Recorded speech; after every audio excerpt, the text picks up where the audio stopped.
What's going on, beautiful people? Welcome back to another episode of the After You cast. I sat down with a familiar face, somebody I've already brought on recently, and I thought I've only got to do it again. So without further ado, please introduce yourself for the people who don't know who you are, my brother. What's going on, everyone? I'm Alistair. I'm a specialist dietitian, a diabetes specialist dietitian to be specific. As I said, Theo's a very, very good friend of mine. We go way back. So if you've been watching some of the episodes prior, you would know that actually that relationship dates us back to high school, so secondary school. You know what I mean? Yeah. So I'm a Slough native. Currently living in Reading, and sort of making a move towards working in Reading permanently as well. So it just means I'm closer to the locality and stuff. But yes, as always, it's a pleasure, you know what I mean, to be on the cast, and a pleasure to be back speaking to my old boy. Always, my G. Yeah, 100%. It's these conversations, as time progresses, what I've realised, I've got more and more comfortable with the styling, comfortable with the execution and the delivery of what I actually want to speak about, and then just kind of honing things in. I always say this, it's very important to really hone in on your craft. It takes a lot of time, and unfortunately today we're so focused on instant gratification 100%. that it's really difficult to actually realize your goals. A lot of the time people end up giving up or finding a new thing to get involved in before they actually realize anything positive from what they invested their time into, so I really find that not just this in itself, these conversations are great, but linking up with people that that you've grown up with, it's always going to be more impactful, more meaningful, you know what I mean? So I kind of took a little bit of a change on the platform from just who can I get next, as opposed to more of there's actually a cluster of people here that really mess with the platform. And it's just you guys I really respect, and shout out to you guys out there that consistently show love and like and subscribe and share and all that stuff, and just help push these messages out into the atmosphere a bit further, because it does take a lot of time. Some people, you can get misguided looking at socials and seeing these viral videos and things like that, and you think, I just need to do this, talk about that, and bang, it's going to happen. But it's actually not the case. A lot of the time, people that you know from a young age, that you haven't spoken to for years, they come back into your circle, and then things speed up, and then connections actually are available and on the table. So it's always a pleasure to bring back yourself, people that I know that I've grown up with and that have known me for a long time, because as I said, it makes the conversations more impactful, more meaningful. Definitely. And it's a pleasure coming back as well, because I guess it gives us a chance to really ground some of the themes that have come up, you know what I mean, in previous episodes. It gives us a chance as well, or gives other people, so all the viewers who've been watching really, really faithfully on the channel, that's a massive thing. It just gives them a chance to actually sort of build on what they've learned over the episodes, and also it's give them a chance to see what it means to be the professionals that we are, who come up on this channel, come up on these casts. I think it's really useful to just see kind of the work that goes into the stuff that we do, and give more people a chance to learn, because you're not going to learn it all or see it all on one cast, you know what I mean? It's going to be it took years to get to where we are, to do what we're doing, and in the same way, it's just good to just have that continuity, you know what I mean, so people can see, okay, so this is how it came to be, this is how to go where you want to go, you know what I mean, and learn about what it means to actually focus in on one thing, and make something of yourself in that particular area before you move out into other things. Precisely. That's so true, man. And when you look at career paths in general, passion, whatever it may be that you have for things, you often find that there's so many intertwining other components and other careers and other passions that mix with it. So say you're just passionate about food, or you're passionate about sport or working out. You'll find that there are so many different career paths and jobs that you actually can do in that one thing. So sometimes it's not a case of it didn't just work out for me. Sometimes it's you really have to stand the test of time, go through those really difficult periods in order to realize that, okay, this is now an option, because I didn't realize that I could do it this way before, or I could just create it. Yep. So I think it's definitely the patience and the time in, and that's why I just like obviously sitting down with people that I obviously know and I've grown up with. Do you know what I'm saying? So yeah, today basically what I wanted to do, I wanted to bring Alistair back on because as you know the format, and then people are starting to see how the format is slightly tweaked and changed. I always like to keep the viewers engaged in the changes that are going on as well, because this offers that transparency of like I'm not just trying to do secretive sneaky moves and they're like, how's he doing that and how's he doing that, and it's like no, I think transparency and being honest about what you do is important too. So format has changed, and I thought it was really important to touch on something that was relative to what happens today, something that's relative to the individual that comes on, and there's something that kind of meets in between. And that's kind of how we're trying to focus this. So with Alistair being a specialist in dietitian, obviously having a great knowledge of food and nutrition in itself, I thought it would just be great to bring on and talk around those conversational points. So starting off, I really want to highlight top 5 foods. I was going to originally go with immunity because of current times, like foods that would help with your immune system. I kind of just want to go with lifesavers. I came up with the title lifesavers. So like, from your experience, what would you say would be the top 5 foods? It could be anything, obviously, that would help in terms of just general health and life, being life-saving. Very, like that's a good shout actually. So what I could start with saying is some like the most common diseases that we're seeing in hospital. So like there's like a cluster of like diseases, and I'll tell you what people aren't eating when I speak to them when they're in that cluster of diseases. So a really good example is cardiovascular disease, where people are having issues with the levels of fat in their blood, having really like having hypertension and a high blood pressure, and then also like having like cardiac events and things like that. So man, I just remember being on the wards and also being in clinic, and you know there is a staggering amount of people that actually aren't getting enough like veg in their diet, and I'm not just talking about like, you know, just having like carrots and cauliflower. I'm talking about getting a wide variety. So when I say veg, I'm talking about a variety of veg, all the colours, all the colours. And the reason why, so when we speak about all the colours, the reason why we're bringing that up is because veg itself has really high antioxidant properties. So if I was to pick one of my favourite foods out of that whole antioxidant variety, it's foods that are high in vitamin C. So vegetables that are high in vitamin C. Red peppers, you know what I mean? Red peppers, yellow peppers, orange peppers, green peppers. They all contain vitamin C. And vitamin C is just amazing at like mopping up, you know, all of the damage that comes from like free radicals. And what free radicals are is they're like the byproducts of a lot of like sort of like the inflammatory foods and things like that that we eat. Dairy. So, like I guess meats, sort of dairy.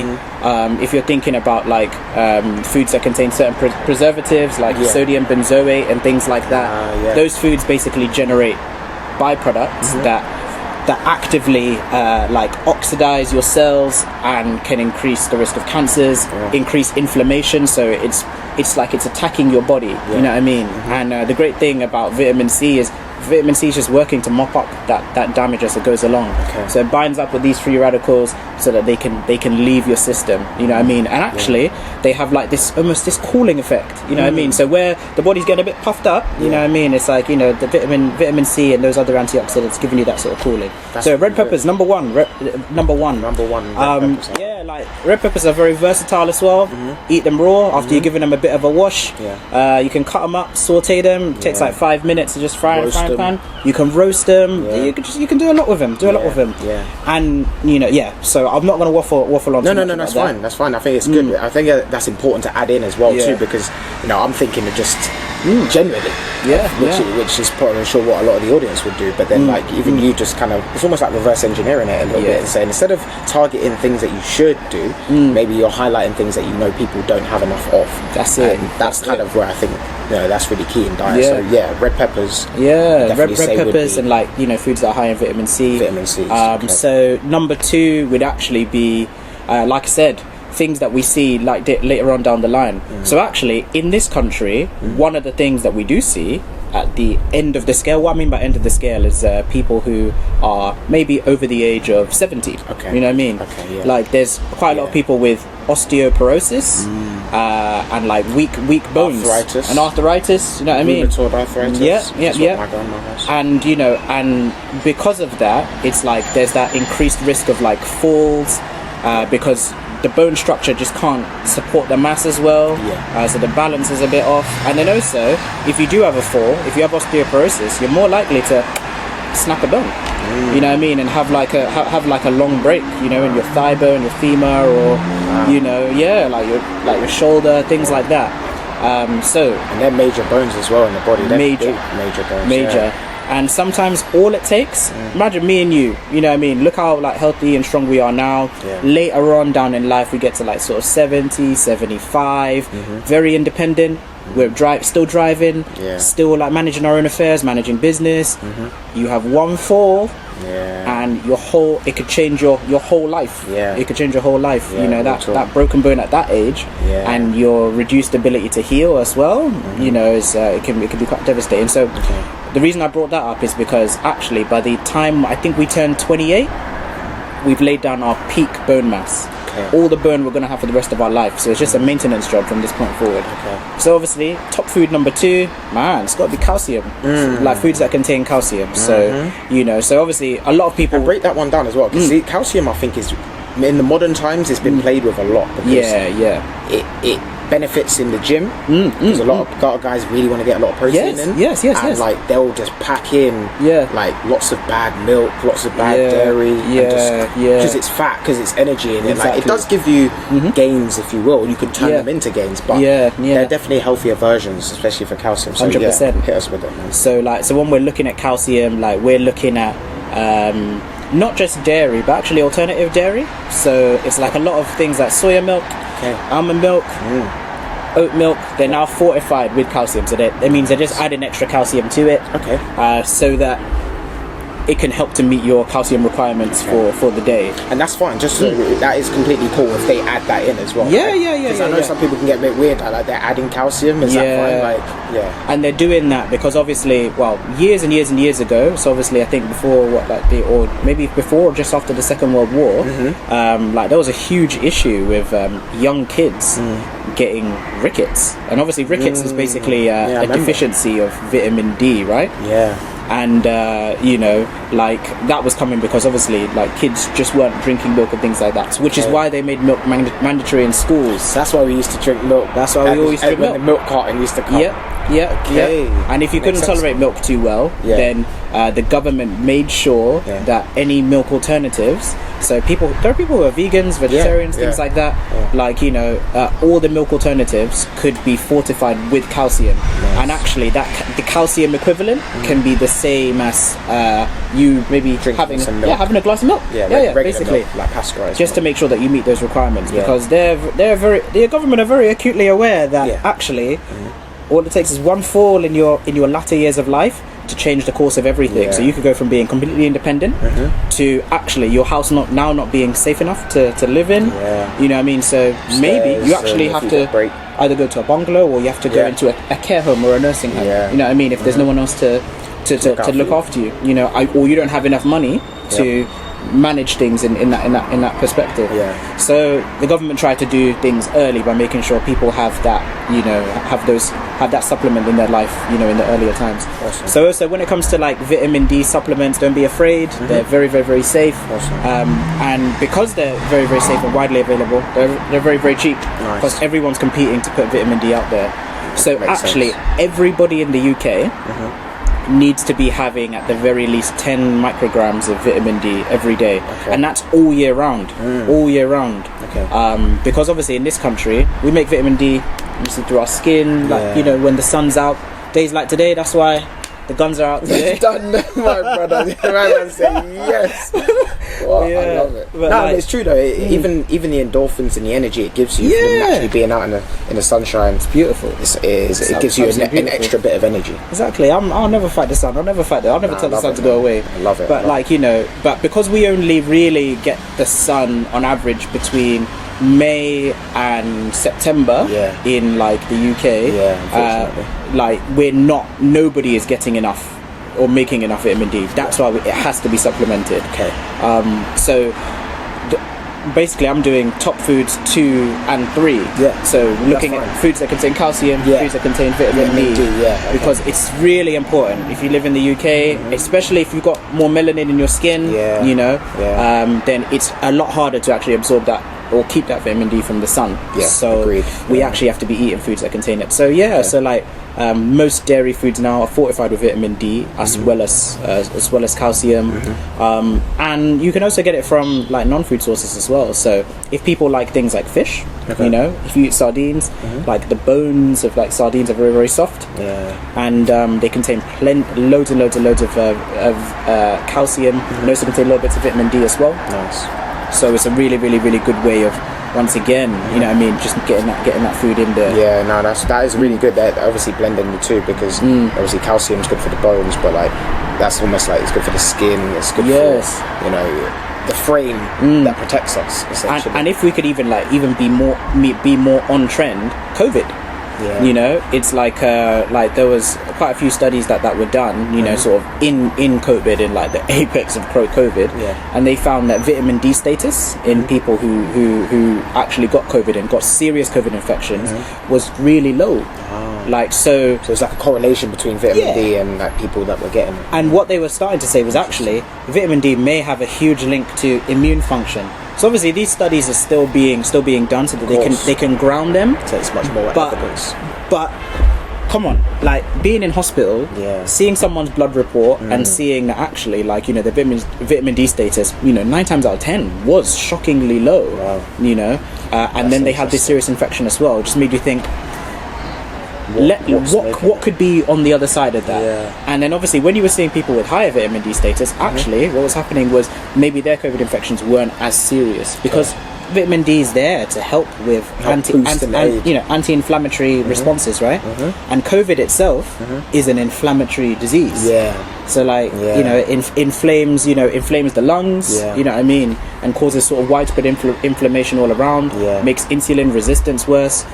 So if you boost your vitamin D, not that it's going to cure your COVID, but what it is going to do is it's going to help to boost your recovery process. If you do get the infection, or actually it can help to even prevent the infective process, because if you have a weakened immune system, you're going to catch everything. I was just about to say that, because obviously I caught the virus early on through obviously just contracting it through others. It's one of those things, but I definitely realised, one, it was the mental side of things, and two was I just boosted my vitamin intake.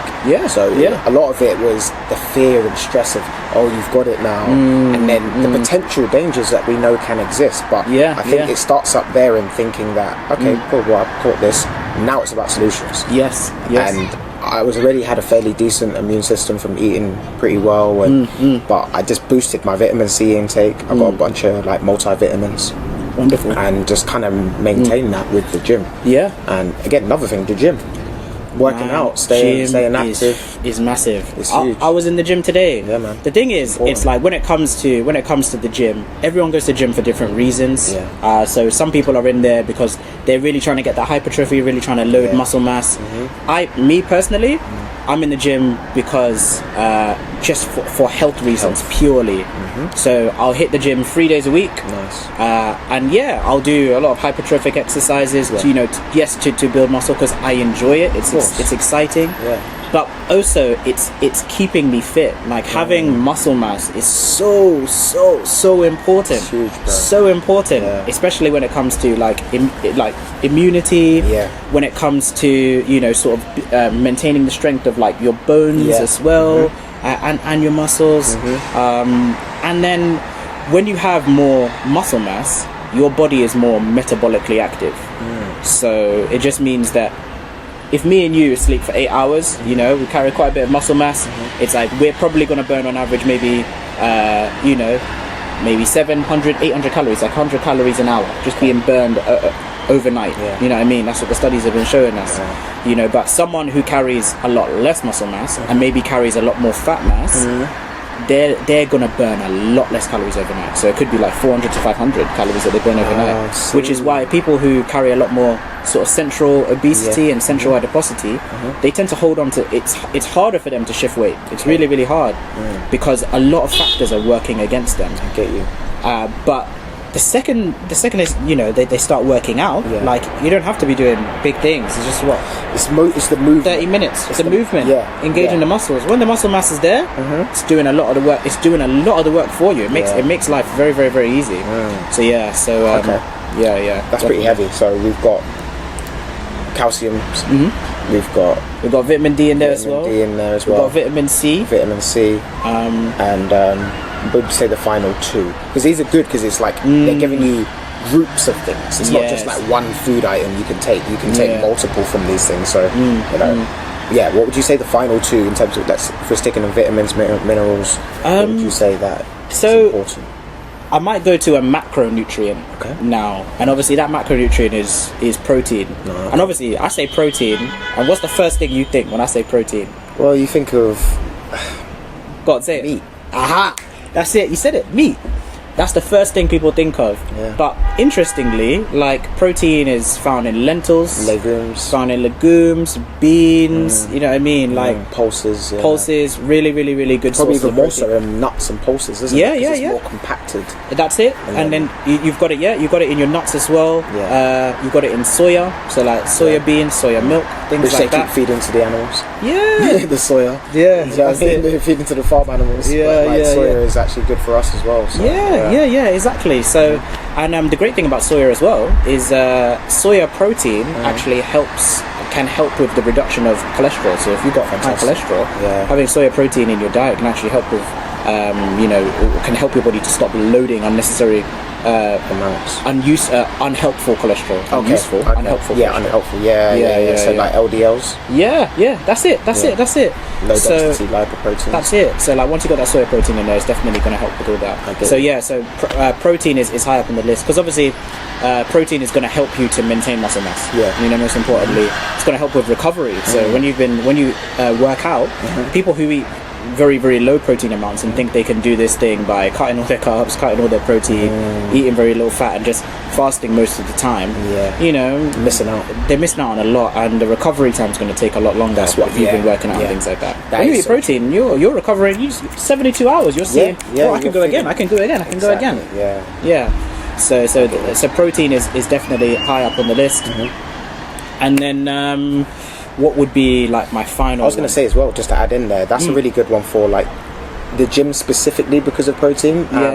Guys are always looking to try and find new ways to get protein into their diet, but I think guys that are committed and they're like they see the gym as a lifestyle, I definitely think they need to take it on board and look for alternatives because that cholesterol, that's the invisible stuff. That's the invisible stuff, and like I can't tell you how many. I don't know.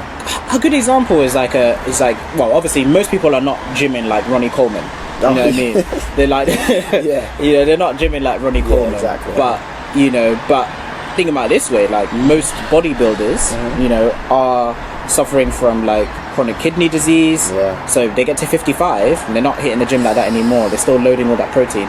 Meat protein is actually very chunky. So as you get older, your kidneys are a little bit weaker. The kidney is a sieve ultimately, so you know you got your little net like that, right? And obviously meat protein is very chunky, so it's like, you know, big sort of thing coming through that net. So imagine, you know, it's been ramming that net for a good number of years. Eventually eventually, like, the analogy is there, bro. Net's gonna open up a little bit. You know what I mean? And and now you're losing things through your kidney that you shouldn't be, like useful salts. You're using useful proteins. The net it's there to protect and safeguard. Exactly. Like, so you can imagine if you had it for like gold. Yeah. It's got big wide hoops and the big chunks of gold and falling through. You imagine? That's fuming. Yeah. Imagine how vexed Yeah, you'd be. exactly. Exactly. Saying, that's a good way of thinking. Yeah, but plant protein is a lot smaller and is a little more pliable, easy to move through the body. So when you processed it, it's like it's coming through the net all right. Which is why, like, sort of the future of dietetics, or like the future advice that we're giving to people is aim for 2 meat-free days a week, man. You know, it's like meat protein is amazing. It's brilliant. It's good that it's there. Get plant protein as well, because you're getting fiber with that protein as well. You're getting vitamins and minerals. You're getting anti-inflammatory properties in those foods as well. And it's great for mental health. Great for mental health as well. You know what I mean? So it almost would seem as if that the more processed your food, the less your body processes in a way. Do you know what I mean? It's 100%. like that. It's kind of like the flipping dynamic, because it's like it was more advantageous, more effective for us to have that. More, cuts out time, makes it easier for us. But long term, the lack of production in your food means that, one, it's not using, the body's not digesting its food properly, because there's not really much value in it. And then, like things like you said, heavy proteins, like imagine eating 2 or 3 steaks a week for the next 10 years. Your body's just, what am I doing with that? High functioning, high active people, maybe you can get away with it for a period of time. But even I know in football, you see a lot of footballers, when they get past the age of 30, even if they're at a high level, they suddenly become vegan. They're making that transition. They go to like maybe fish first, and then after the fish, then you see a bit more veggies come in, and next thing you know, it's like they're moving on to veggie. They maybe won't go full vegan, because a lot of them, like, it's very difficult to do that. But it's more about the balance. They recognise the fact that I can't do this as much as that, and regular general society isn't really going to pick up on those things. So that's why I thought it'd be good, not just for the gym goers or the active guys, the guys really interested in health and fitness. I think just generally, like your long-term health, like doing a lot of these things, basics as a basic fundamental, is really going to set you up for success in the long term. So we got our calciums, we got so we've got calcium, vitamin D, vitamin C. We've mentioned protein. And then the final thing would actually be it would be carbohydrates. Like, it would be carbohydrates, and actually the hated one. Everyone hates on the carbs, but everyone poor carbs. These carbs are getting beat down out here. They're just like low carbs or no carbs. It's deep. Like everyone's very like black and white with like carbohydrates. Like either they're like from Satan himself, or it's like I swear by carbs. True. But do you know what? It's like carbohydrates. They are the most reliable and useful energy source that our body can have and can use. They're there for a reason. You know what I mean? But when it comes to carbohydrates, obviously, you were speaking about processing, right? Yep. So it's exactly that. Like, if you're having more whole grain carbs in your diet, simple, complex. Then then you're gonna have a really, really, really good time, because those complex carbs make you feel fuller for longer. They contain B vitamins, which once again, great for mental health. And once again, it's like they're just going to help with digestive health as well. Carbohydrates are useful for you, like unless you have type 2 diabetes, like you don't necessarily have to like have a harsh sort of slash on your carbohydrate intake. You know what I mean? And even in type 2 diabetes, the reason why we speak to people about limiting their carbohydrate intake is just because like having a high carbohydrate intake, it's not useful, because your body is using carbohydrates in a very different way. You're not processing them as quickly or as well, so they're just sitting in your bloodstream, and actually sitting in your bloodstream as sugar, causing issues. That's diabetes. For the general man like me and you who do not have diabetes, we need carbohydrate. If you're working out, you need carbohydrates. Facts. You know, you need carbohydrates. It's the energy. It's definitely. The energy. No, that's really good though.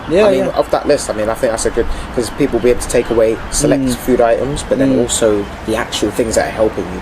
Sometimes it's better to sometimes know the thing, so that you can go and find others that support it. So like you mentioned, vitamin C, there's fruits, there's vegetables. I'm glad you mentioned veg as opposed to fruit, because most people think vitamin C, they think fruit. So they think like oranges and all that sort of stuff. And I'm like, just go for a red pepper. Yeah, they're cheap. Really, you know what I mean? You get like and like you said, it's diversity. I mean, you can do anything from like a roasted red pepper soup to like a pasta bake. 100%. Or salad. That's it. That's three different types of foods just there. And my advice to anyone who's not a fan of veg is just slip it into something that's like more of a composite dish. Yeah. So if you don't like veg but you like lasagna, you know what I mean? Just finally chop up some veg, or like get things like sweet corn and just chuck it in there. Like let it hide in the sauce. Yeah. So when you're eating that lasagna, you don't even realize that you're eating the veg, but you're actually getting it there. You're getting all the benefits of that veg in that particular composite dish. Absolutely. I also throw in a little caveat there too. One thing I remembered from cooking veg was to retain the water as much as possible. So whether you use it to cook for other things, if you got, say you're going to make rice, or boiled potatoes, it's like, why throw away the water from veg? Is actually a pretty good tip. I thought about it just because I know the nutrients are in it. What other ways can you keep it? Like, turn it into something. Make a cake. Make some bread. So like if you've like like boiled some carrots, or maybe even like boiled some like Brussels and spinach or Brussels, things like that, and you've got, because vitamin B and vitamin C, they're both water soluble. If they're like cooked, if they're like boiled in water, sometimes those vitamins may leach out into the water. Are there any particular ones that you don't want to do that with? Or like any particular food? To be fair, like with spinach and things like that, like I did like a mock study in uni. We were looking at vitamin A and vitamin B in sweet potato, right? And then we looked at it in we looked at vitamin A in carrots and things like that. And we did three practicals. So one was deep fried, deep fried / shallow fried. One was roasted, and then the other one was like steamed. And obviously, in the steamed version, obviously it had the highest retention of antioxidants, like complete antioxidants. So that we used a special sort of assay to basically tell us the antioxidant levels inside of all of those samples. And obviously, really cool. The one that was steamed contained the most. The one that was baked contained the sort of second amount, and obviously the fried one contained really small amounts. So obviously, really really small amounts, because with things like vitamin B and vitamin C, they're very very very, like, we call them labile, meaning that like they're very easily broken down and destroyed by heat, like water, other things like that. So you kind of want to be doing like gentler processing with them when you cook them. Or prep. That so makes sense. Things like spinach, veggies. You don't want to be. Don't boil them to death. Don't boil them to death. Like just let them get like lightly saute. Like sauteing is fine. Lightly saute, or like lightly bake. Don't bake it to death. So you can maintain a lot of that. Vitamin level. So if I was to add one more thing, is that obviously in the UK, people may not be getting as many vitamins and minerals as they think from food. And obviously food processing has changed a lot as well as time's gone on, because now foods are being prepared more for because there's so many of us, so food is having to be mass produced. If you think about, if you go to sort of Tesco, Aldi now, you look at the aisle where like the chicken breast and stuff is, by sometimes by 7 o'clock there's no chicken breast left. You know what I mean? We're needing to get a lot more food for a lot more people, and that's only going to get worse. So when those processes come into place, obviously the food may become, as time goes on, less and less and less nutritious, let's just say. So how do we combat that? Well, we combat that by actually, like I said, get multivitamins. I will never demonize multivitamins. Fair, I like that. I feel like and obviously, because there's a bit of a stigma around them. There is a stigma, just because it's like, just have it naturally, and it's kind of like, I get that, but if it's a supplement, if it's something that could add to what you're already doing, then I think it could be positive. If you're trying to replace, that's the problem. That's what the issue is. Like if you're just gonna be like KFC and McDonald's, and then you're gonna bang a multivitamin, you're gonna say, I'm eating today. I'm good. I got my B12. My chicken back. Exactly. I feel you. Oh, that's really good though. I think that group of things is positive, and that's why I wanted to highlight those things, because I think in this current time that we're in with COVID, with everything, it's just really important to know not just foods that you can have, and you threw in there ways that you can prepare them, different options of how you can get to them, and things like that. So yeah, that's really good. I think that people really, really take a lot away from that, and it's just great to see different perspectives on. That's why I think this top list is good, because it's like you get to see perspectives from people's mindsets of what they think and consider the best, and with all of the conflicting information that's out on live, it really does come down to who you listen to on a regular basis and who you are inspired by, because they're going to influence your life a lot more than people that are teachers or educators. So it's almost like you really have to pay attention to the people you follow, and like, what messages are they sending? Am I learning something? Or is it just entertainment value? And then on the other side of it as well, guys, I'm a diabetes specialist dietitian. Yes, I'm plugged into the evidence base, like, all the time, most of the time. But it doesn't mean you can't also go out there and look at what information is out there and verify what you're getting, because it's like, it's one thing to get the information, it's another thing to verify it.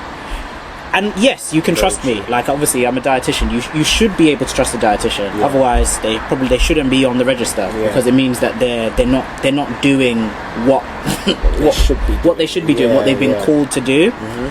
So if someone else is giving you nutritional advice, verify it. You know what I mean? Go out and verify it, and ask a reputable source. Is what this person saying, is it true? Does it really does it match up to to what they're saying?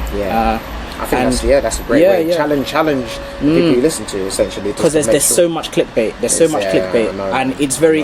If I wanted to join the dark side, it's so easy. It's so easy, isn't it? It's so easy, because all the money is coming from the big corporations who have these supplements and things like that. It costs them pennies to make these supplements, and they're selling them at an incredibly large markup. Their margin is crazy. Both in the fitness industry and in the medical industry as well. So I'm sure you heard recently about, like, obviously the NHS being almost being scammed out of billions of pounds because of certain medications that maybe just went unchecked, and because these corporations have a monopoly on that particular brand of medication, they've been able to just increase the price, up and up and up and up and up, against against the eyes of the ombudsman, who's there to make sure that actually there's fair play, because at the end of the day, financial fair play. Financial, like, there should be across, and they're doing this with vitamins, they're doing this with minerals and supplements and all this sort of stuff. So I could take a deal from one of these guys, because they have millions in marketing and millions that they throw away for marketing. I could take money off them and say, hey, I'm gonna. This is where the lines can get blurred in terms of where the integrity lies, and then where people are just willing to just make some quick, easy money. It's unfortunate, but it's the world we live in, and so we have to constantly be aware of people trying to sell us stuff that actually isn't genuine, which is why I thought this was so key for me to do podcasting, because what it does is it puts you front and center. You're going to make mistakes, it's natural, but at least people could see that you're putting yourself out there. Because most people are kind of, for a better word, bullshitting. They're comfortable hiding in the background. And not really showcasing and keeping secrets, and I'm not keeping cards close to the chest and all that sort of stuff. And fair enough, if you've got a secret source, or you've got like a patent for something, cool, fair enough, do your thing. But I think when you get into that way of living your life like it's a secret, and everyone's trying to get my secret, it's like, there are no secrets, it's just knowledge. It's nothing whether you choose to share it or not, it's knowledge. So you may think you're safeguarding something, but you can actually have an adverse effect when you safeguard it. Other people realise other ways of getting around it, or it's just no longer important. Great example, Monaco. Tell me about Monaco, man. Let's think about this as a place, like, quick segue before we get into the main topic. Sure. Monaco as a location, as a destination, in the 50s, 60s, 70s, is premier. Everyone and their mother I guarantee you ask your parents and their grandparents, I'm sure they wouldn't mind going to Monaco, because it's something ingrained in our parents and our grandparents' heads. It was the go-to destination for wealthy people. So anyone who got a bit of money, they'd want to go and dabble in that, get a taste of it. But see, the problem is that you can get greedy, and then you can get gluttonous off of your success. And I think that is a great example of Monaco. And I think in the next 20 to 30 years, we're probably going to hear about the rapid fall of Monaco, because what they have is they've got the yachting industry, they've got billions of dollars, billions of pounds, all these wealthy people that choose to live there. But that's choice. And as we know, with wealthy people, they do what they want when they want. So what Monaco failed to do was usher that to the next generations, transition it. They were so happy with the fact that we're the go-to place. They're like, well, come here or don't come here. Problem is now, people would rather go to Dubai. They'd rather go to LA. They'd rather go to New York. They'd rather go to some random place that no one really knows about because it's interesting. So this is what I'm saying about having an adverse effect on trying to hold cards too close to the chest. You have this elitism, and people realise, oh, you know what? I'm not really interested. I don't even want it anyway. So now what Monaco is doing is they're trying to have more outreach. They're trying to reach out to more young artists and creators from around the world, get them to come and bring a younger crowd. To make Monaco a spot again. To fill the gap. But see, the thing is, you're not doing it with pure integrity in your at heart. You're doing it because you're suffering financially now. You know what I mean? And as far as I'm concerned, like, suffer. You was comfortable making the billions, be comfortable now you aren't. You know what I mean? It's a case of, if you're open to change, and the reason why places like LA and New York and Dubai are becoming more, well, New York's already been there, but LA, Dubai, even some other parts of Far East are starting to become more popular. It's because the people have integrity of why they want to visit. I think when you get to a point where you just get so happy of the tourists paying to come here, you take them for granted. And I think now you ask a young person if they want to go to Monaco, they might not even know where it is. That is very true. That is very, and that's very how true. mad it is. Whereas we know from the Grand Prix and all of these. And that's the thing. You say Monaco, like the first thing I think of is the Grand Prix and the yachts. And the yachts, and like obviously, like, you know, the fans are very, very, very loyal to the Grand Prix as well. You know what I mean? And I've spoken to somebody who's actually from Monaco as well. I spoke to a girl that's from there. She's emigrated. I think her family emigrated to Monaco, because you don't just get into Monaco, innit? Like, you got to. I didn't even know that. I thought it's a whole story on Monaco. They've got the Monegasques, who are the original people. Then you've got people who are just like, they move there. To move there, you got to damn near be a billionaire. You got to be Jeff Bezos, or Elon Musk to move there. But if you are lucky to be born and raised heritage, then you don't work. So you will get avid. Well, sorry, I shouldn't say that. Correction. You will work, but you get priority on positions and jobs. So if you're native and you're from there, the best jobs are going to go to you. Which, in theory, is actually a good way to do things. It takes care of the people. And then it tells the tourists you have to pay. Whereas other people do the opposite way around. They take care of the tourists, and locals are getting paid nothing. So I would agree on the aspects of how they're taking care of each other, but in terms of mentality and openness, open mindset, I don't think they quite have that. So it's just something that I kind of looked at recently. I was like, it's interesting. Everyone and their mother would want to go to Monaco 20 years ago, 30 years ago. But how quickly things can change when you don't develop and you don't showcase the truth and you don't challenge the integrity of what you're doing. So, and I guess if you don't allow the culture to trickle down, for example, like maybe 20 years ago would have taken us to what, 2002? You know what I mean? 2002. Okay, maybe 40 years ago, maybe in the 80s. I don't know, if you had a bit of money, you'd probably be thinking about going to the ballet or going to opera, right? Stage show. I don't know how many people now, if they were making their millions, would be interested in going to an opera. And if they did go, I think the reason would be because that's what people who make money do. Okay. You mean like it's attached to their status? It's attached to the status. Going to the opera is almost, you picture Bond. Yeah. You picture wealthy CEOs, Fortune 500 company workers and people like that. Yeah. It's funny, actually, I interviewed a girl on here after UCAST. Shout out to Jess. She does stage performing. She's a singer, but she also does acting as well. But she does it on stage, and she talked about how different it actually is, acting to an audience of people as opposed to like a screen or a monitor. Yes. Very different, because you've got outtakes, you've got ability to I messed that up, reset, let's go again.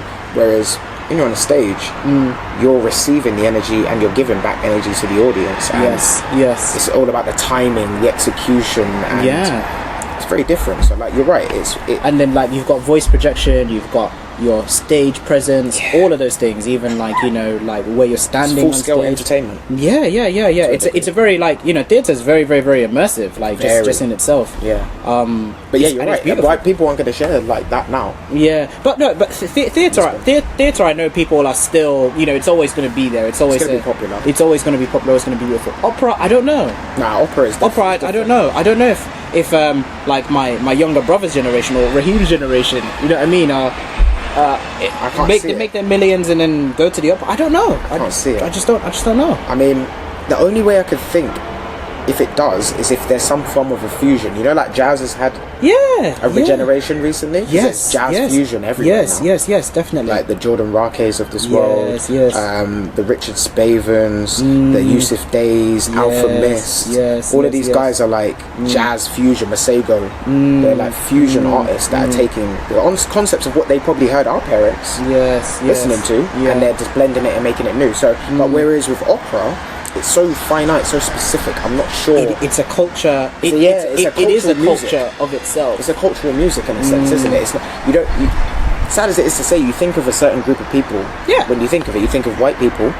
Predominantly, who are from a certain demographic. And they've got a certain amount of money. That's the reality. You don't get to see working class, white, black, Asian people listening to opera. And again, I think things are being broken down more and more each year, but slowly. And I think that's one of them. It's going to be a slow change if there is going to be a change. But overall, I mean, I think this is fantastic points, man, in terms of how to, look at food itself and also just like get people to kind of appreciate the importance of it. But yeah, that blends beautifully into the main topic. As I said, I wanted this to be the trending story, which we talked about with Salt Bay. Oh yeah, Mr. Salt Bay himself. Mr. Salt Bay. This is where I want to get to. Essentially, this will blend into the main topic, so you can kind of talk about them at the same time. Sure. If you will. Basically, that's what I read an article through The Independent, and it was talking about Salt Bay, his restaurant Nusret. Yeah, Nusret. The steakhouse. The London one. Apparently it was ranked as one of the worst restaurants in London. Oh man. So Mr. All of that. Apparently it needs more salt. Jeez. Do you know what it is? So it's like as someone who's worked in the restaurant industry before and knows what it means to work in a successful restaurant, knows the building blocks of making a restaurant successful, keeping people happy, when it comes to like obviously the Nusret Steakhouse and the mixed reviews he's been getting, it all bottles down to like sort of foundations, the markup, like the thing that makes the food the most unattractive is actually the price. And the thing is, when it comes to a good restaurant, your food has to sell itself first. Like your food has to be its unique selling point. You know what I mean? If the food is great, people will come back time and time again and are prepared to pay whatever you set as a markup. You're paying for the experience, you're not paying for the food, even though it should. obviously with the Nusret Steakhouse, like, you know, what you're paying for is ultimately a lot of is atmosphere. Yeah. You know, you're paying for a lot of atmosphere. Yeah. You know, like social connectivity. Yeah, because it's like you've seen it through socials. Oh, there he is. Yeah. And then you want him to come to the table and do that on your steak. Yeah. Like, yeah. I get it. It's and comes across a bit gimmicky. It is a gimmick, because the thing is, like, you know, if you think about his restaurant starting up, obviously it started up through heavy investment. He, you know, like, I've got a lot of respect for the guy, because he's been in the kitchen his whole life. He's been in the kitchen his whole life, so he himself, he knows what works, he knows what doesn't, he knows what tastes good, he knows what doesn't taste good. But social media was like you know, it was obviously came first, and people wanted to come to the restaurant to see him. So obviously, like, you know, if you think about the first restaurants, I think DJ Khaled was an investor. You know, so Miami, you know. If you're opening up a big boy restaurant in Miami where DJ Khaled's the investor in the restaurant, markup has to be big, because obviously you know, you can't be selling like $10 burgers. No, you can't, because then it ends up being like a Wingstop situation. Exactly. You know what I mean? Yeah. And like, you know, Nusret's always been about grandeur. You know what I mean? Like grandeur, big gestures. So for him, it's all about, you know, like having those grand gestures. So, you know, having your meat steak covered in gold leaf, you know, like tomahawks and things like tomahawk is quite an expensive cut of meat. You know what I mean? At the end of the day, so he's getting expensive cuts of meat. But you know, with all these like gimmicky things and things are added to it, obviously it's like it's pushing up the price, and it's not like he can be at every single restaurant at the same time, because ultimately people are paying for him. You know, people. That's what I was gonna see. That's what I was gonna get to. Is that one?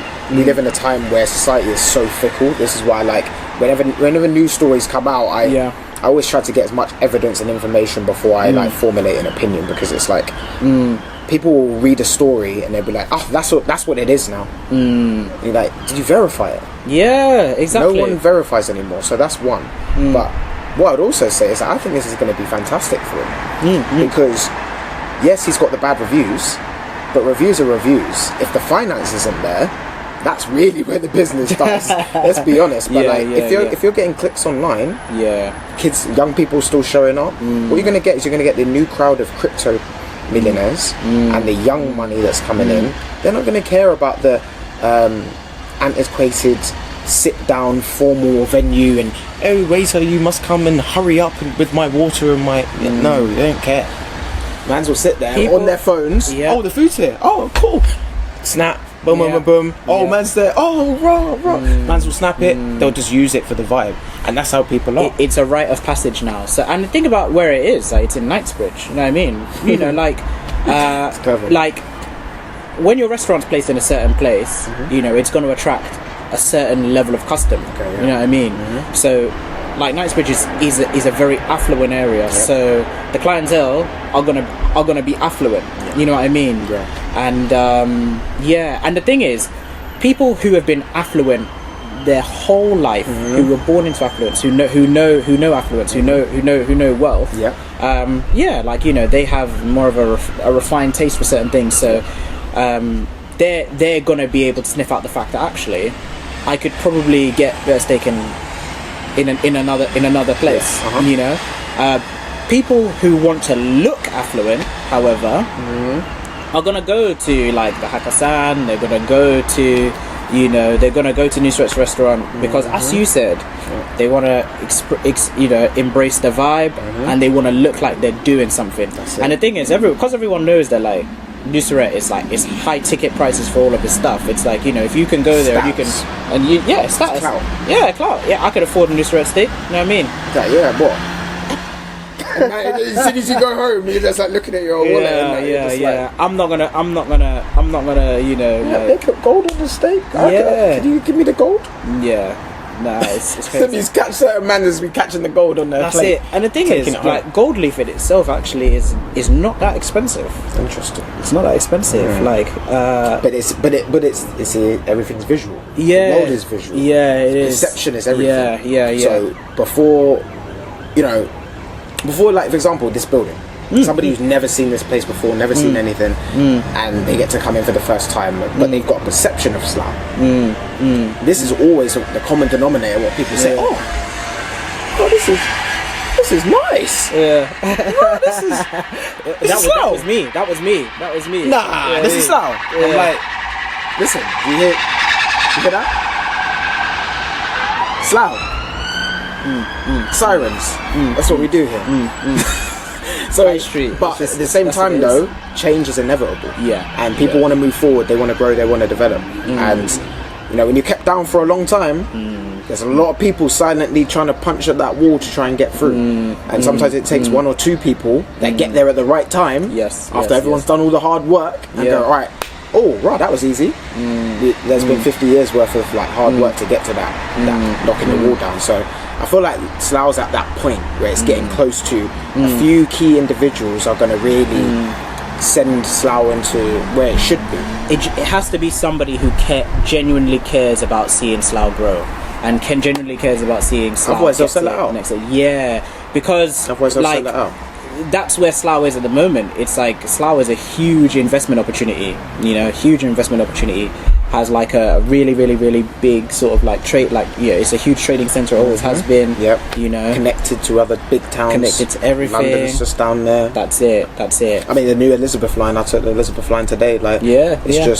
It's made the transport so much easier from this part of town. And even getting from here to East London now. Before it was a trek. Now you can be in East London in 40 minutes. Yeah, pretty much. Yeah. It takes.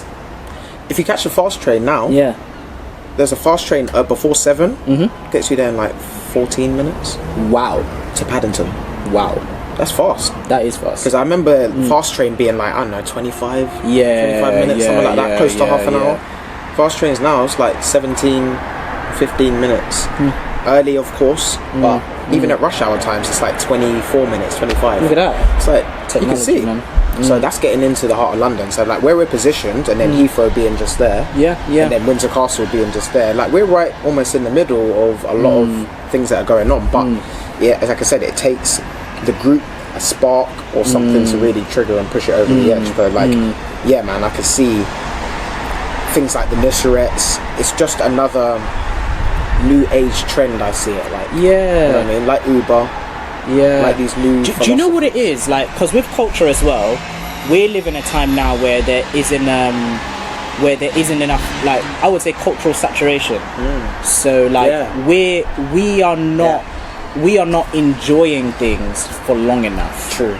We are it's like the world right now is like a big tasting menu. And like samples. we can have samples at absolutely everything without ever really like actually embracing like the flavor, texture, and just like the feel of anything. It's basically like everyone's got a taster. It's like, you want to try my taster? And everyone's like, I like that taster. You got some more? I've got to prepare some more, or I've got to go back, and that's where you lose integrity. So like one thing I knew getting into this or getting into anything creative was that don't speak about it until you're damn near ready to show it or it's ready to go. Because when you give people the illusion that you're going to do something and then you don't follow through, that's more damaging to your credibility than just not doing it. Definitely. Like if you say you're not going to do anything, that's less damaging than saying I'm going to do it. And then would you argue then that like actually with like the Nusret Steakhouse, it's like maybe the way he's been expanding hasn't been helpful to his brand? I think so. And I think that's probably not necessarily him, because I think he would have an understanding and a knowledge of, hey, this is what I can do, quality control. That's why you work at that. Otherwise go work at McDonald's, because he opens up every single Nusret himself. He's put his name on the restaurant. But so you can't go that far. It's almost like, remember McDonald's before it became a franchise. There was this like passion. The original owners had passion for their one little restaurant. And then my man came in and was just like, we need to take this global, we need to take this national. And they're like, how are we going to quality control that? They're like, we don't care about quality control, fam. Have you seen the money? You're going to get this and you're going to get that. And it's like, his goal, because he didn't create it, didn't care about that. He was just an entrepreneur, failed at 1,000 things. It was like, this just about driving as much income from it. Because the thing is, like, McDonald's was you know, and still is like it's they're the best marketers. They are. They've got the best marketing team in the world. They're a staple of modern culture. Yeah. So it's true. You know, if you drive for 15 miles and don't great and not representation see, too. Yeah, if you drive 15 miles and not see a McDonald's, you ask some questions. Yeah, you're ask some questions like, yo, you know. You almost like use it as a place to validate if the place is safe or not. True. People will be like, if they see a Mackey's, they're like, oh, it can't be that bad. They got Mackey's here, like, do you know what I mean? Yeah. It's one of them ones. And even if you don't eat it, it's known. You maybe had it when you was younger and you don't eat it anymore, but it's just one of those things that it's marketing and storytelling, like Nike. Certain brands, storied brands, they pay attention to the story. And you know, even with Nike, and it's kind of like you know, Nike wasn't a huge brand before the 80s, was it? Nah, it wasn't until Michael Jordan. It was after Michael Jordan. Like, Michael Jordan, you know, attached himself to that brand. He obviously brought the Air Jordans, you know. Because it would have been Converse. It would have been Converse. Everyone was wearing Larry Bird and all them lot wearing Converse. And then it wasn't until Jordan said, I want to be different, do my own thing. And then suddenly everyone loves it. And then it reminds me of Steph joining Under Armour and people laughing at him. And not trying to compare Steph to Jordan. Like, he's in that elite category for sure, but you say Jordan's a GOAT, innit? So we always gotta give Jordan. He's gonna get given. You know, he is who he is. Whether you like him, not in between. It's one of those ones like Pele, Maradona conversations. But it's something to be said about stepping out and doing something that a lot of people laugh at, and then they want to jump on board with. Because imagine Jordan. The reason why he probably sits there so confident is because he knew he wanted to do these things when he was younger. And people are like, that's not going to work. That's not going to make much money. What if this happens? What if that happens? And sometimes it just takes you being strong enough to say, yeah, but I really don't care about all of that stuff. I've planned well enough. I've got a plan. I'm going to follow the plan. And then at least if I fail miserably, I can say I messed up on this, and this. And he bet on himself. Because the thing is, most people don't do that. And that's why I say, like, if I was to bring this back to the Nusret restaurant, you know, it's the fact that at the end of the day, you can have these extensions of yourself in the business world, but at the end of the day, like, when you've got a brand and that brand is actually built on you, built on your trade, on your craft, on your discipline, and you're one of the best at what you do. The confidence is always going to be there. Like, even if I'm not selling today, like, for example, like, the Jordan 3s are not as nice as the Jordan 4s. You know what I mean? Like, you know, but you know, at the end of the day, like, whether you like the Jordans or not, Michael Jordan is Michael Jordan, and, like, you know, and people just love him. Same way, like, you know, people look at Nusret as he is, and you know, like, they just see, like, somebody who loves what he does.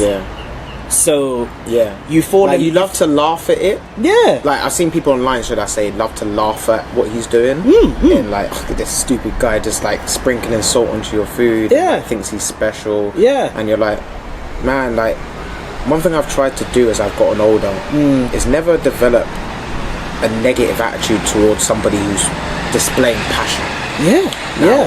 Usually when it's creative or it's in a field that you cared about, like, I try to reserve judgment until I know at least a bit more information. And I call it what you want, but I know a lot of people out there that do that. And what happens is once you've done that, it's almost like it's like burning a bridge. That's how I kind of look at it, because you don't know how different people react to things. So one person might just laugh it off, and then you come back to them like, hey man, like, I know it's funny, I was busting joke on you, but man, real talk, I actually really respect what you're doing. And they may be mature enough to say, oh, you know what, I respect that. Yeah, it happens. Another person be like, F you, don't ever talk to me again. Like, fuck out of it. Like, you're a clown. And it's like, that willingness and agreeableness is low, and the tolerance is lower in each individual. So, you know, don't stick your foot in it before you actually know what's there. Sort of thing. It's like, everyone just jumps blindly now and says so many things and has such strong opinions before they've actually researched anything. You really need to reserve those things until you know. Until you've researched, you know what's going on. Things, like, and also, it's like, you were speaking on this on the podcast just gone. Yeah. You know, about like levels of opinion. You know, the fact that like not all opinions are valid. You know, true. not all opinions actually need to be voiced or said. Very true. And I think professional people tend to have this understanding a lot more, and it's because you have to invest it. If you can get through life fairly successfully by just doing different things, then more power to you. Honestly, like that's amazing. I wish I honestly could do that. Yeah. But like the way that I'm built, I'm one of those people. Once I start something, I have to finish it. Yeah. And it may take longer than necessary, but at least I'll get there eventually. That is something very, very key, I think, to give to the young people of today, because you know, we were speaking before just like about modern trends and focus, right? You know, and young people in this day and age, like the kind of messaging that's out there, like build this business, you know, get 7 streams of income if you wanna survive, if you wanna beat the cost of living crisis, you know, you have to be able to copyright as well as, you know, create content, as well as build yourself in this trade, you know, market yourself, and then you know, when you peel back all of those layers, you ask yourself, so what was this person passionate about to begin with? Like, what were they actually passionate about? Because the thing is, the people who are doing very, very, very, very well in society, people who are at the top of their game, you know, so I'll look at someone like Elon Musk, you know, say what you want about him, the guy is an engineer. That is his training, that is his discipline, like his craft. And he's still doing that to this day and age. Fair enough, like he's got a string of businesses, but those were all birthed out of one thing. That's the difference. Like, you know, that's the difference. I look at you as a young man coming out of Slough, you know what I mean? Like, who the youngers are now going to look at you as one of the elders, and it's just like, you know, when it's come to like creative direction, photography, when it's come to design, you focused on those on that area. Like, that is your discipline, that is your craft. And as you've become more and more and more successful, obviously you've been able to move into more things, but that's because you started in one area. That's so true. You will never ever go anywhere in life when you are trying to do 7 things at once. You've got to focus on one thing, let it, you know, bring income, let it bring opportunities, and then once you've, you know, sort of solidified yourself in that area, then you diversify, you know what I mean? Because if it all fails, you've got a fallback, you know what I mean? And also, it's like, you know, you have to be able to give like 100% of yourself to one thing first. Anyone who's really like made it in this world. So if you look at like all the millionaires in this day and age, most millionaires like, you know, come about after they've turned 50 and they've been in one area. A lot of them were still employed in a particular area. You know what I mean? No, it's so true. So it's not about just jumping on like, you know, the latest trend because it's gonna make you like a lot of money. It's about taking your time to think about one thing that you love enough to push you forward, so that maybe it can fund other things if that's what you want. But then ultimately what you're doing is you're finding your place in the world. You know what I mean? So you can meet the needs of, you know, of the world like around you. Because if it's just about you, when it all comes crumbling down, you know what I mean? And then you would have less people on your team. 100%. Well, bro, I mean, that's always been blessed, and like you've summed up beautifully, like the food industry, obviously highlighting that story with Salt Bay, and just giving the people some source when it comes to how they can maintain and improve upon their food health. Understand that the foods that they're eating and how they affect them on a daily basis. You know, like if you haven't had a chance, go back and watch the episode where Alistair was recently on, because we talked a little bit more in depth about certain food groups, how they can affect your mood, how they can affect like so like mood and mental health. You know what I mean? Like the mood, the mental health, energy, and like that's why I think these conversations are so important, because they're about providing value to you guys. You know, and this is free, by the way. You know, and it takes time, it takes effort to put these things together, but you can see people are willing to do things without receiving. That's when you truly know that you're listening to people, you're following people that actually care. And you can see that it comes from a place of passion, because when you really are passionate about something, you know, you want to share. You want that. You want that. You don't want to hold it. You can't hold it in. No. It's very difficult to hold it in. Once you've learned something, you kind of want to reshare that with somebody else. And that's why I think sharing these things are key. Sharing the transparency is super important. And then also just like being present in moments, so that when you actually speak with people, they get a good gauge of who you are, and like, okay, this is somebody that they got integrity, they're motivated, they know what they're talking about, they don't just throw out opinions randomly, and that's somebody that could be trusted, because trust is like after all of those things. After you've seen the confidence, the motivation, the discipline, the consistency, all of those things there, then I'll consider trusting you over a period of time. But it's all about the time investment, you know what I mean? And I really appreciate you for just coming and investing your time, man, and just sharing something for the people. It's a pleasure, as always. You know what I mean? Like, you get paid for this stuff, you know. I get paid for doing digital artwork, so us sharing little bits of advice that we can give to others, youngsters coming up, I think is key, especially in a town that hasn't really had a lot like Slough. And always will continue to remind anyone out there watching that, you know, Slough is growing, Slough is changing, and whether you believe it or not, or see it or not, it definitely is. And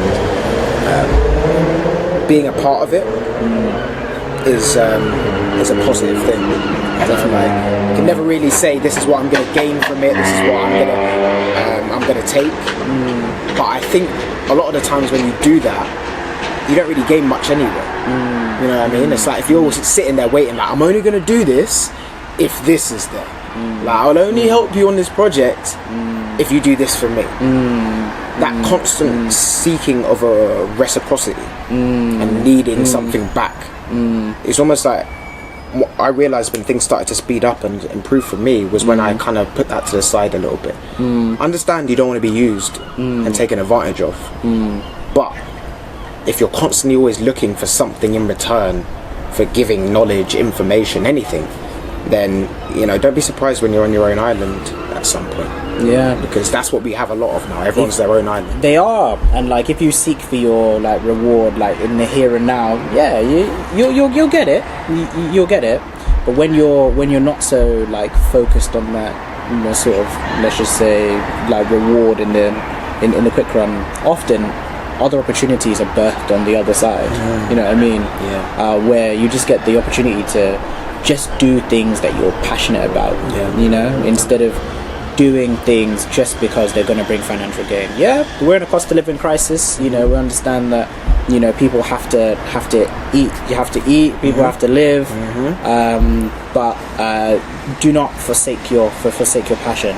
You know, it's like, if you have to make income to feed your passion, by all means, do that, because it's your passion that's going to take you to the world's needs, and where the world needs you, that's usually where the world will meet yours also. Like, you know, that's just how the world is. That's you know, whatever you put in, you will get back. And some people get back, you know, 1-fold, some people get back 3-fold, some people get back 100-fold, depending on, like, you know, their level of one investment into the world and impact. And impact is the next thing. Like if it's a very impactful change, and you know, that's I'm glad you brought that up, because that's one thing that I think I'll leave with the people as a last final message for any person out there that's actually trying to create their own pod, trying to put their own content out there, whether it's art, whether it's just general creativity. One thing I would definitely say is you have to come to the terms of understanding that things that you're passionate about, it's not for somebody else to follow in that, you know? So 100%. You can't get too frustrated when, you know, you're not raking in the money and not everyone buys into your concept. But what I would say is, you know, develop the mindset of stoicism and maintenance and consistency, because those things are the things that really add up down the line. And those times when you think that you're actually not getting anywhere, it's that keeps you moving in a forward direction. You know, so for any young people out there that are kind of putting content out, Like, put the content out, do it with integrity, collaborate, share with other people, but pay attention, and here's the key point, to the impact. Everyone now wants to impact everyone. They're like, I don't want to impact the person I'm talking to, I don't want to impact my parents, I don't want to impact my siblings, I don't want to impact my significant partner or significant other. I just want to impact the world. The world must know my name. However, people that you interact with on a daily basis, they're sitting there like, well, I'm shouting you out all the time, man. I give you love, I support you. Yeah, but it's you, I know you, I need them, so I don't know them. And it's like, how are you going to get to know them if the people you know can't vouch for you? Exactly. And that's the difference. Exactly. I always try to make impact with people that I'm with in the moment. Because when they leave, they can say, damn, yeah, no, I feel, you know what, I appreciate what he does there, or he went out of his way there, or he did this and he didn't have to, or he just created this idea and I didn't think of it that way. For me, that's where power is really, it lies. Not in the views and clicks that you get on a video, because that can be paid for. Not for the money in your account, because that could just be given and gifted. But truly from the impact you have around people. What do people say about you when you're not there? What do people speak about when, you know, your name comes up in conversation? What are they saying? And I would like to think on my side it's positive as much as it can be.